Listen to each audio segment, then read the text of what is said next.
मानव जीवन का लक्ष्य। वर्तमान काल में मानव समाज को ऐसे नेता दिग्भ्रमित कर रहे हैं जो अंधे हैं, क्योंकि वे मानव जीवन के लक्ष्य आत्म साक्षात्कार एवं पूर्ण पुरुषोत्तम भगवान के साथ स्वयं के विस्मृत संबंध को पुनः स्थापित करना नहीं जानते हैं। कृष्ण भावनामृत आंदोलन मानव समाज को इस महत्वपूर्ण विषय पर ज्ञानोदीप्त करने का प्रयास कर रहा है। अत्यधिक महत्वपूर्ण इस कृष्ण भावनामृत आंदोलन का उद्देश्य मानव समाज की आध्यात्मिक मृत्यु से रक्षा करने का है। वर्तमान काल में मानव समाज को ऐसे नेता दिग्भ्रमित कर रहे हैं जो अंधे हैं, क्योंकि वे मानव जीवन के लक्ष्य आत्म साक्षात्कार एवं पूर्ण पुरुषोत्तम भगवान के साथ स्वयं के विस्मृत संबंध को पुनः स्थापित करना नहीं जानते हैं। कृष्ण भावनामृत आंदोलन मानव समाज को इस महत्वपूर्ण विषय पर ज्ञानोदीप्त करने का प्रयास कर रहा है। यही मुख्य अपूर्णता है। कृष्ण भावनामृत अभियान मानव समाज को इस महत्वपूर्ण विषय पर प्रकाश डालने का प्रयास कर रहा है। वैदिक सभ्यता के अनुसार श्री कृष्ण अर्थात भगवान के साथ स्वयं के संबंध का अनुभव कर लेना ही जीवन की सिद्धि है। श्रीमद् भगवद गीता से, जिसे दिव्य विज्ञान के समस्त महाजनों द्वारा संपूर्ण वैदिक ज्ञान के आधार के रूप में स्वीकार किया गया है, हम समझते हैं कि न केवल मनुष्य वरन समस्त जीव भगवान के विभिन्न अंश हैं। अंशी की सेवार्थ बने हैं, जैसे मुख, हाथ, उंगलियां, कान इत्यादि संपूर्ण शरीर की सेवा के लिए बनाए गए हैं। हम जीवात्मा भगवान विभिन्न अंश होने के कारण भगवत सेवा करने के लिए कर्तव्यबद्ध हैं। कि वास्तव में हमारी स्थिति तो यह है कि हम सदैव किसी न किसी की सेवा करते रहते हैं, चाहे हमारे परिवार की अथवा देश की अथवा समाज की। यदि हमारे पास सेवा करने के लिए कोई ऐसा व्यक्ति नहीं है जिसकी सेवा की जाए, तो कभी कभी हम बिल्ली या कुत्ता पालकर उसकी सेवा करते हैं। ये समस्त तत्व सिद्ध करते हैं कि हम स्वाभाविक रूप से सेवा करने के लिए ही बनाए गए हैं।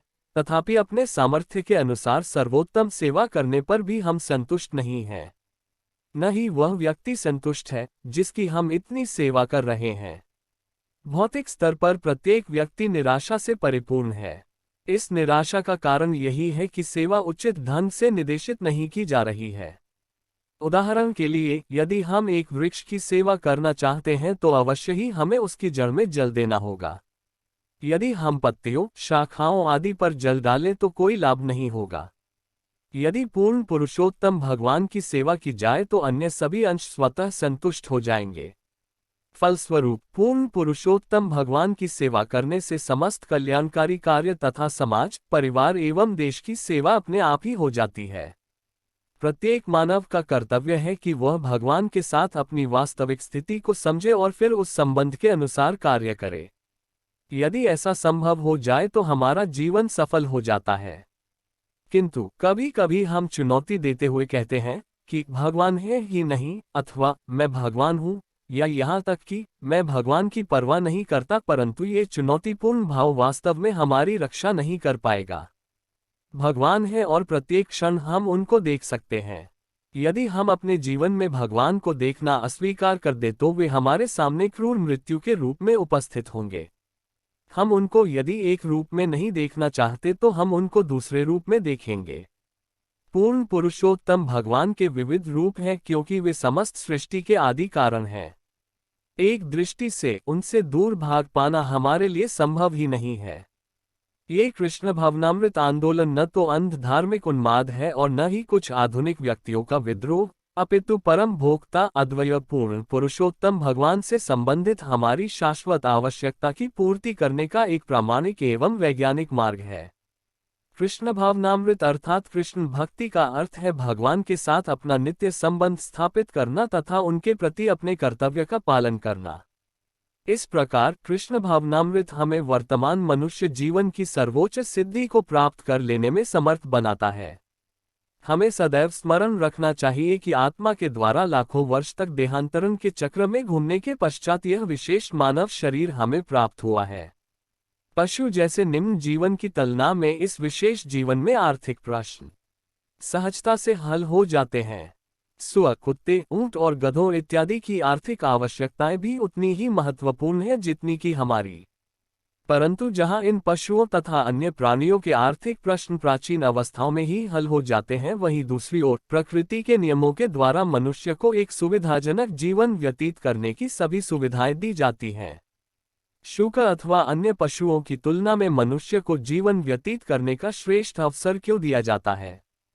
किसी उच्च श्रेणी के सरकारी अधिकारी को एक साधारण क्लर्क की तुलना में अधिक सुखी जीवन व्यतीत करने की विशेष सुविधाएं क्यों दी जाती हैं?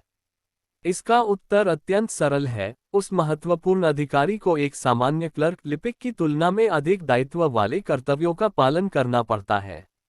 उसी प्रकार मनुष्यों का कर्तव्य पशुओं से श्रेष्ठ है, जो सदा ही अपने भूखे पेट को भरने में लगे रहते हैं। परंतु प्रकृति के नियमों के कारण सभ्यता के आधुनिक पाश्विक स्तर ने पेट भरने की समस्याओं में केवल वृद्धि की है। जब हम इन परिष्कृत पशुओं में से कुछ के पास पारमार्थिक जीवन व्यतीत करने का आग्रह लेकर जाते हैं, तो ऐसे लोग कहते हैं कि वे केवल अपने पेट के संतोष के लिए ही कार्य करना चाहते हैं और उन्हें भगवान के विषय में जिज्ञासा करने की कोई आवश्यकता नहीं है। ऐसे लोगों में कठोर परिश्रम करने की उत्कंठा होने पर भी बेरोजगारी तथा प्रकृति के नियमों के कारण उत्पन्न विघ्नों जैसे प्रश्न सदैव सामने खड़े रहते हैं। इतना सब होने पर भी ऐसे व्यक्ति भगवान को मानने की आवश्यकता का तिरस्कार करते हैं। हमें ये जीवन शुक अथवा श्वान के समान केवल कठिन परिश्रम करने के लिए नहीं, वरन जीवन की चरम सिद्धि प्राप्त करने के लिए दिया गया है। यदि हम ये चरम सिद्धि पूर्णता नहीं चाहते हैं, तो हमें अत्यंत कठोर परिश्रम करना पड़ेगा, क्योंकि प्रकृति के नियमों के द्वारा हम ऐसा करने के लिए बाध्य किए जाएंगे। कलियुग वर्तमान युग के अंतिम चरण में ऐसा समय आने वाला है कि मनुष्यों को रोटी के टुकड़े मात्र के लिए गधों के समान कठोर परिश्रम करना पड़ेगा। हम देखते हैं कि इस दशा का आरंभ पहले से ही हो चुका है। आगामी प्रत्येक वर्ष में कार्य अधिक करना पड़ेगा और उसके स्थान पर वेतन कम मिलता जाएगा। किंतु इतना सब कुछ होने पर भी मनुष्य पशुओं के समान कठोर परिश्रम करने के लिए नहीं बनाए गए हैं, और यदि मनुष्य के रूप में अपने कर्तव्य का पालन करने में असफल रहता है, तो उसे प्रकृति के नियमों के द्वारा जीवन की निम्न योनियों में जन्म लेने के लिए बाध्य किया जाता है। भगवद गीता बहुत ही स्पष्ट रूप से वर्णन करती है कि कैसे प्रकृति के नियम के अधीन जीवात्मा जन्म ग्रहण करता है एवं उसे किस प्रकार संसार में जड़ पदार्थ का उपभोग करने के लिए उपयुक्त देह तथा इंद्रियां प्राप्त होती हैं। श्रीमद् भगवद गीता में ये भी कहा गया है कि कुछ लोग भगवत प्राप्ति के मार्ग में चलने का प्रयत्न तो करते हैं, परंतु उसे पूर्ण नहीं कर पाते। दूसरे शब्दों में ऐसे व्यक्ति जो कृष्ण भक्ति में पूर्ण सिद्धि प्राप्त करने में असफल रह जाते हैं, ऐसे असफल जीवों को आध्यात्मिक रूप से उन्नत परिवार में अथवा संपन्न वैश्य परिवार में जन्म लेने का अवसर दिया जाता है। यदि योग भ्रष्ट व्यक्तियों को कुलीन परिवार में जन्म मिलता है, तो फिर उन जीवों के विषय में तो कहना ही क्या है, जो वास्तव में सिद्ध अवस्था को प्राप्त कर लेते हैं। अतः भगवान के धाम में जाने का प्रयास, चाहे वह आधा ही पूरा हुआ हो, अगले जीवन में उत्तम जन्म निश्चित कर देता है। आध्यात्मिक और आर्थिक दृष्टि से संपन्न इन दोनों प्रकार परिवारों में को उस स्थान से भक्ति में आगे उन्नति करने का अवसर प्राप्त होता है जिस मनुष्य स्थान पर पूर्व जन्म में उसने भक्ति छोड़ी थी। उत्तम परिवार द्वारा उत्पन्न वातावरण आध्यात्मिक ज्ञान की वृद्धि करने में सहायक होता है, जो आध्यात्मिक साक्षात्कार के लिए अनुकूल है। श्रीमद् भगवद गीता ऐसे सौभाग्यशाली परिवार में उत्पन्न व्यक्तियों को स्मरण दिलाती है कि उनका ये सौभाग्य पूर्व में किए गए भक्तिपूर्ण कार्यों के कारण ही है। दुर्भाग्यवश ऐसे परिवारों में उत्पन्न बालक भी माया से भ्रमित हो जाने के कारण भगवद गीता का अध्ययन नहीं करते। संपन्न परिवार में प्राप्त हुआ जन्म जीवन काल के आरंभ से ही पर्याप्त भोजन प्राप्त करने की समस्या हल कर देता है, और बाद में अन्य परिवारों की तुलना में वह व्यक्ति सरल तथा अधिक सुविधाजनक ढंग से जीवन व्यतीत कर सकता है। ऐसी स्थिति प्राप्त करने पर आध्यात्मिक साक्षात्कार में उन्नति करने का एक सुअवसर प्राप्त हो जाता है। परंतु दुर्भाग्यवश वर्तमान कलियुग, जो यंत्रों एवं यंत्रों जैसे स्वभाव वाले लोगों से परिपूर्ण है, के प्रभाव के कारण धनी परिवार की संतानें विषय भोग की ओर मार्गभ्रष्ट हो जाती हैं और आध्यात्मिक प्रकाश के लिए प्राप्त हुए इस अवसर को वे भूल जाते हैं। अतः प्रकृति अपने नियमों के माध्यम से इन सुनहरे घरों में आग लगा रही है। असुर रावण की सोने की लंका ही तो थी जो भस्म कर दी गई। प्रकृति का यही नियम है। श्रीमद् भगवद गीता कृष्ण भावनामृत के दिव्य विज्ञान का प्रारंभिक अध्ययन है, और सभी उत्तरदायी राष्ट्राध्यक्षों का ये कर्तव्य है कि वे अपने आर्थिक एवं अन्य कार्यक्रमों की रूपरेखा भगवद गीता के आधार पर बनाएं। हम जीवन के आर्थिक प्रश्नों को एक अस्थिर स्तर पर संतुलित करने के लिए नहीं हैं, वरन हम प्रकृति के नियमों से उत्पन्न होने वाली जीवन की चरम समस्याओं को हल करने के लिए बनाए गए हैं। वह सभ्यता निष्क्रिय है जिसमें आध्यात्मिक आंदोलन के लिए कोई स्थान नहीं है। आत्मा शरीर को चलाता है और चेतनायुक्त शरीर से विश्व चलायमान है। हम देह के विषय में तो चिंतित हैं, परंतु हमें उस आत्मा का कोई ज्ञान ही नहीं है जो इस देह को चला रहा है। आत्मा के बिना शरीर निष्क्रिय या मृत है। यह मानव शरीर एक उत्तम वाहन है जिसके द्वारा हम शाश्वत जीवन तक पहुंच सकते हैं। यह अज्ञान रूपी भवबंधन के सागर को पार करने के लिए एक दुर्लभ एवं अत्यंत महत्वपूर्ण नाव है। इस नाव पर एक कुशल नाविक के रूप में आध्यात्मिक गुरु की सेवा मिलती है। दिव्य कृपा के द्वारा नाव जल के ऊपर अनुकूल दिशा में चलती है। इन सब मंगलमय साधनों के मिल जाने पर ऐसा कौन व्यक्ति होगा जो अज्ञान के सागर को इस अवसर का लाभ न उठाए। यदि कोई इस सुंदर अवसर की अपेक्षा करता है तो ये जानना चाहिए कि वह मात्र आत्महत्या कर रहा है। निश्चय ही रेल के प्रथम श्रेणी के डिब्बे में प्रचुर सुविधाएं रहती हैं, परंतु रेलगाड़ी अपने गंतव्य की ओर यदि न बढ़े तो उस वातानुकूलित डिब्बे का लाभ ही क्या है। आजकल की सभ्यता इस भौतिक शरीर को अधिकाधिक सुविधा प्रदान करने के लिए अत्यंत चिंतित है। किसी को भी जीवन के वास्तव गंतव्य की अर्थात भगवत धाम लौटने की जानकारी नहीं है। हमें एक सुविधाजनक डिब्बे में केवल बैठे ही नहीं रहना चाहिए, वरन ये भी देखना चाहिए कि हमारा वाहन अपने वास्तविक गंतव्य की ओर बढ़ भी रहा है अथवा नहीं। यदि हम जीवन की प्राथमिक आवश्यकता अर्थात अपने खोए हुए आध्यात्मिक स्वरूप की पुनः प्राप्ति को भूलकर केवल अपने भौतिक शरीर को सुख सुविधा देते रहें तो इससे परम लाभ न हो सकेगा।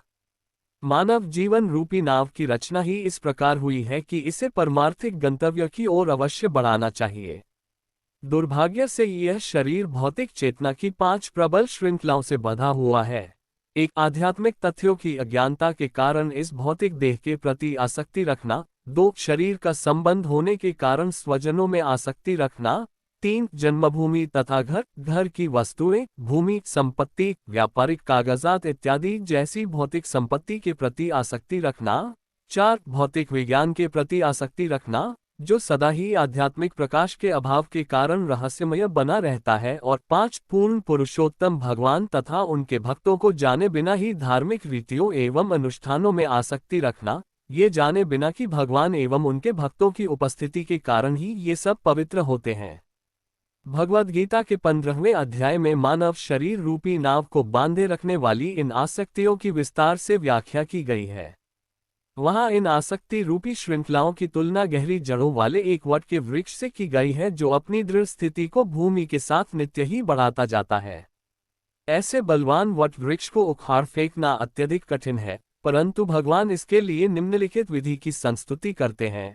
इस वृक्ष के मूल रूप की प्रतीति इस संसार में नहीं हो सकती।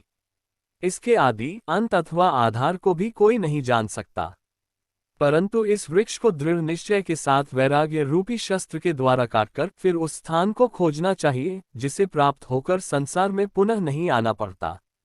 वहां उस परम धाम में पूर्ण पुरुषोत्तम भगवान की शरण लेनी चाहिए जिनसे प्रत्येक वस्तु का आरंभ हुआ है और जिनमें अनादिकाल से प्रत्येक वस्तु निवास कर रही है। न तो वैज्ञानिक और न ही मनोकल्पना करने वाले दार्शनिक ब्रह्मांड की स्थिति के संबंध में अभी तक किसी भी निष्कर्ष पर पहुंचने में सफल हुए हैं।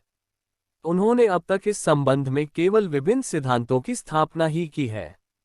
उनमें से कुछ कहते हैं कि भौतिक संसार सत्य है, कुछ कहते हैं कि यह एक स्वप्न है और कुछ ये भी कहते हैं कि यह नित्य है। इस प्रकार भौतिकतावादी विद्वानों के विभिन्न मत हैं, परंतु तथ्य तो यह है कि ब्रह्मांड के आरंभ या इसकी सीमाओं की किसी भी प्राकृत वैज्ञानिक या परिकल्पित दार्शनिक के द्वारा खोज नहीं की गई है। कोई भी यह नहीं कह सकता कि ब्रह्मांड का आरंभ कब हुआ अथवा यह अंतरिक्ष में किस प्रकार से तैर रहा है। वे सिद्धांत की दृष्टि से कुछ नियमों का प्रस्ताव रखते हैं जैसे गुरुत्वाकर्षण का नियम, परंतु वास्तव में वे इस नियम का कोई व्यावहारिक उपयोग नहीं कर सकते। सत्य के वास्तविक ज्ञान के अभाव के कारण ही प्रत्येक व्यक्ति कुछ प्रसिद्धि पाने के उद्देश्य से अपने सिद्धांत को आगे बढ़ाने के लिए उत्सुक रहता है, परंतु वास्तविकता तो यह है कि यह संसार दुखों से भरा पड़ा है और कोई भी व्यक्ति इस विषय पर कुछ सिद्धांत प्रस्तुत करने मात्र से इन दुखों दुखों के ऊपर विजय नहीं प्राप्त कर सकता। पूर्ण पुरुषोत्तम भगवान, जिन्हें सृष्टि की प्रत्येक वस्तु का पूर्ण रूप से ज्ञान है, हमें जानकारी देते हैं कि हमारा परम कल्याण इसी में है कि हम इस दैहिक स्थिति से मुक्ति पाने की इच्छा करें। हमें सभी भौतिक वस्तुओं से अनासक्त होना है। इस खराब सौदे का सबसे अच्छा उपयोग करने के लिए यह परमावश्यक है कि हमारा भौतिक जीवन 100% आध्यात्मिकृत कर दिया जाए। लोहा अग्नि नहीं है, परंतु अग्नि के निरंतर संपर्क में रखने पर इसे भी अग्नि में परिवर्तित किया जा सकता है। उसी प्रकार भौतिक क्रियाओं के प्रति अपनी अनासक्ति को आध्यात्मिक कर्मों में संलग्न रखने से प्रभावशाली बनाया जा सकता है, भौतिक रूप से जड़ बन जाने के द्वारा नहीं। भौतिक जड़ता भौतिक कार्यों का एक नकारात्मक पक्ष है, परंतु आध्यात्मिक कर्म न केवल भौतिक कार्यों को रोक देते हैं, वरन हमें वास्तविक जीवन के कार्यों के प्रति क्रियाशील भी कर देते हैं। हमें परब्रह्म में अपने शाश्वत जीवन अर्थात आध्यात्मिक अस्तित्व की खोज करना चाहिए। श्रीमद् भगवद गीता में परब्रह्म उस शाश्वत धाम का वर्णन इस प्रकार किया गया है कि यह वह नित्य लोक है जहां चले जाने पर फिर कोई वहां से वापस नहीं लौटता। भगवान का धाम तो यही है कि हमारा वर्तमान सांसारिक जीवन कब आरंभ हुआ इसकी खोज नहीं की जा सकती, और न ही हमारे लिए ये जानना आवश्यक है कि हम इस संसार से किस प्रकार बंध गए। हमें केवल इतना जानने से संतुष्ट होना पड़ेगा कि किसी न किसी प्रकार से यह सांसारिक जीवन अनादिकाल से चल रहा है और अब हमारा कर्तव्य परम ईश्वर की शरण लेना है, जो सब कारणों के आदि कारण है। भगवद गीता 15.5 में भगवान के धाम में लौटने की प्राथमिक योग्यता के विषय पर जानकारी दी गई है। जो मोह, मिथ्यामान और झूठी संगति से मुक्त हैं, जो नित्य को समझते हैं, जिनकी संपूर्ण भौतिक कामनाएं नष्ट हो चुकी हैं, जो सुख दैख के द्वंद्वों से मुक्त हैं और उन परम पुरुष की शरण लेना जानते हैं, वे उस अविनाशी नित्य धाम को प्राप्त होते हैं। ऐसा व्यक्ति जिसे अपने स्वरूप के आध्यात्मिक होने का विश्वास है तथा जो अस्तित्व की भौतिक धारणा से मुक्त है, जो मोह से मुक्त है तथा भौतिक प्रकृति से परे है, जो आध्यात्मिक ज्ञान की प्राप्ति के सदैव प्रयासरत है तथा जिसने इंद्रिय भोग से स्वयं को पूर्णतया विलग कर लिया है, वही भगवान के पास लौट सकता है। ऐसे व्यक्ति को अमूढ़ कहते हैं। अमूढ़ मूढ़ अर्थात मूर्ख तथा अज्ञानी से भिन्न है, क्योंकि वह सुख तथा दैख के द्वंद्व से मुक्त है। भगवान के धाम का स्वरूप कैसा है, इसका वर्णन भगवद गीता 15.6 में इस प्रकार हुआ है। मेरा वह धाम न सूर्य, न चंद्रमा और न बिजली द्वारा प्रकाशित होता है। उसे प्राप्त करने वाला पुनः इस संसार में नहीं आता। यद्यपि इस सृष्टि का प्रत्येक स्थान भगवान के साम्राज्य के भीतर ही है, क्योंकि भगवान ही समस्त लोकों के परम स्वामी हैं, तथापि भगवान का एक व्यक्तिगत धाम है। वह लोक परमम अथवा परम धाम कहलाता है। जिस ब्रह्मांड में हम अभी निवास कर रहे हैं, वह उस परम धाम से पूर्ण रूप से भिन्न है। इस पृथ्वी पर भी कई देश हैं जहां जीवन का स्तर उच्च है और कुछ देश ऐसे हैं जहां स्तर निम्न है। पृथ्वी कुछ के अतिरिक्त भी इस ब्रह्मांड में असंख्य अन्य लोग बिखरे पड़े हैं। उनमें से इस पृथ्वी से श्रेष्ठ समझे जाते हैं तथा कुछ निम्न स्तर के माने जाते हैं। कुछ भी हो, इस ब्रह्मांड के सभी लोगों को अस्तित्ववान रहने के लिए सूर्य अथवा अग्नि के प्रकाश की आवश्यकता होती है, क्योंकि भौतिक ब्रह्मांड अंधकार के क्षेत्र में स्थित है। इस क्षेत्र के परे एक आध्यात्मिक जगत है जो भगवान की श्रेष्ठ पर प्रकृति के द्वारा क्रियाशील कहा जाता है। उस क्षेत्र का उपनिषदों में इस प्रकार वर्णन किया गया है, वहां सूर्य, चंद्रमा अथवा तारों की आवश्यकता नहीं है और न ही वह धाम बिजली अथवा अग्नि के किसी रूप से प्रकाशित होता है। ये सभी भौतिक ब्रह्मांड उस दिव्य प्रकाश के प्रतिबिंब द्वारा प्रकाशित है, क्योंकि वह परा प्रकृति सदैव स्वयं प्रकाशित है। अतः हम रात्रि के गहनतम अंधकार में भी मन प्रकाश का अनुभव कर सकते हैं। हरिवंश नामक ग्रंथ में पूर्ण पुरुषोत्तम भगवान ने स्वयं अपनी परा अपराकृत प्रकृति का इस प्रकार वर्णन किया है। निर्विशेष निराकार ब्रह्म का देदीप्यमान प्रकाश भौतिक जगत एवं आध्यात्मिक जगत दोनों को ही प्रकाशित करता है। परंतु हे भारत, तुम ये निश्चय ही समझ लो कि यह ब्रह्म प्रकाश मेरे शरीर की कांति है। इस निष्कर्ष को ब्रह्म संहिता में भी प्रमाणित किया गया है। हम यह न सोचे कि हम उस परम धाम को अंतरिक्षयान जैसे किस भी भौतिक साधन के द्वारा प्राप्त कर सकते हैं, परंतु हमें यह निश्चित ही जानना चाहिए कि जो भी आध्यात्मिक कृष्ण लोक को प्राप्त करता है, वह आध्यात्मिक आनंद का निरंतर रसास्वादन कर सकता है। अधोन्मुख जीव होने के कारण हमारे अस्तित्व के दो पक्ष हैं। एक भौतिक अस्तित्व जो जन्म, मृत्यु, जरा और व्याधि के दुखों से पूर्ण है, और दूसरा आध्यात्मिक अस्तित्व है जिसमें निर्बाध आध्यात्मिक जीवन की प्राप्ति होती है जो शाश्वतता, आनंद तथा ज्ञान से परिपूर्ण है। भौतिक अस्तित्व में हम देह एवं मन की भौतिक धारणा द्वारा शासित किए जाते हैं, किंतु आध्यात्मिक अस्तित्व में हम पूर्ण पुरुषोत्तम भगवान के परमानंदमय दिव्य संपर्क का सदैव रसास्वादन कर सकते हैं। आध्यात्मिक अस्तित्व में भगवान हमारी दृष्टि से कभी भी ओझल नहीं होते। कृष्ण भावनामृत आंदोलन समस्त मानव जाति को उस आध्यात्मिक अस्तित्व पर लाने का प्रयास कर रहा है। हम अपनी वर्तमान भौतिक चेतना के कारण जीवन की विषयासक्त भौतिक धारणाओं में आसक्त हैं, परंतु कृष्ण की भक्तिमय सेवा अर्थात कृष्ण भावनामृत के द्वारा वह धारणा तत्काल ही दूर की जा सकती है। यदि हम भक्तिमय सेवा के सिद्धांतों को अपना लें तो जीवन की भौतिक धारणाओं से परे जा सकते हैं और विविध भौतिक कार्यकलापों में संलग्न होने पर भी हम सत्वगुण, रजोगुण एवं तमोगुण से मुक्त रह सकते हैं। भौतिक कार्यों में लिप्त कोई भी व्यक्ति बैक टू गॉडहेड तथा इस कृष्ण भावनामृत अभियान के अन्य साहित्यों के द्वारा परम लाभ प्राप्त कर सकता है। ये ग्रंथ संसार रूपी वट के दुर्जय वृक्ष की जड़ों को छिन्न भिन्न करने में लोगों की सहायता करते हैं।